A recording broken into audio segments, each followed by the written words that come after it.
Cryptocurrency বিটকয়েনের কৌশলগত reserve গড়ে তুলতে নির্বাহী আদেশে সই করেছেন মার্কিন প্রেসিডেন্ট ডোনাল্ড ট্রাম্প। স্থানীয় সময় শুক্রবার হোয়াইট হাউসে ক্রিপ্টোকারেন্সি শিল্পের নির্বাহীদের সঙ্গে সাক্ষাৎ করার কথা রয়েছে ট্রাম্পের। এ সাক্ষাতের একদিন আগেই বৃহস্পতিবার ওই আদেশে সই করেন তিনি।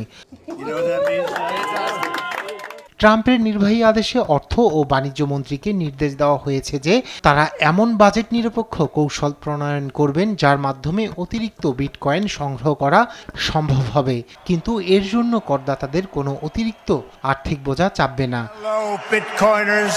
Thank you very much. Hello, it's good to be with you. X হ্যান্ডেলে এক পোস্টে হোয়াইট হাউসের ক্রিপ্টো বিষয়ক প্রধান ডেভিড সাকস জানান, ফেডারেল সরকারের এই রিজার্ভ গড়ে তোলা হবে অপরাধমূলক কর্মকাণ্ডের জরিমানা থেকে প্রাপ্ত অর্থ, সেই সঙ্গে দেওয়ানি মামলায় বাজেয়াপ্ত করা সম্পত্তিকে বিটকয়েনে রূপান্তর করবে সরকার।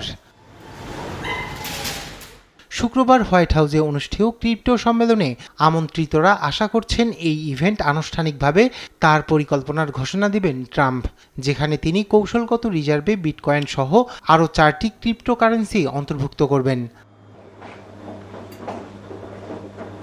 তবে এই রিজার্ভ কিভাবে পরিচালিত হবে বা এর মাধ্যমে করদাতারা কিভাবে উপকৃত হবে তা এখনও স্পষ্ট নয়। হোয়াইট হাউসের ক্রিপ্টো বিষয়ক প্রধান সাকস জানান, যুক্তরাষ্ট্র সরকার এই রিজার্ভের বাজার মূল্য সর্বাধিক করতে একটু কৌশল প্রণয়ন করবে, তবে কী ধরনের কৌশল সে বিষয়ে বিস্তারিত তথ্য প্রকাশ করেননি তিনি।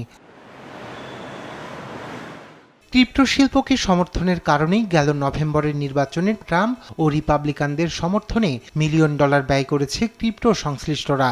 তবে এখন ট্রাম্পের এই সিদ্ধান্ত রক্ষণশীল ও ক্রিপ্টো সমর্থকদের মধ্যে তৈরি করেছে উদ্বেগ। তারা মনে করছেন এটি এরই মধ্যে ধনী সম্প্রদায়ের জন্য একটি অতিরিক্ত সুবিধা নিয়ে আসছে এবং ডিজিটাল মুদ্রা শিল্পকে অবমূল্যায়িত করতে পারে। অন্যদিকে সমর্থকরা যুক্তি দেন, এই রিজার্ভ তৈরি হলে ক্রিপ্টোর মূল্য বাড়ার সুফল পেতে পারেন করদাতারা। রায়হান কবির শুভ্র, নিউজ ডেস্ক, দেশ টিভি।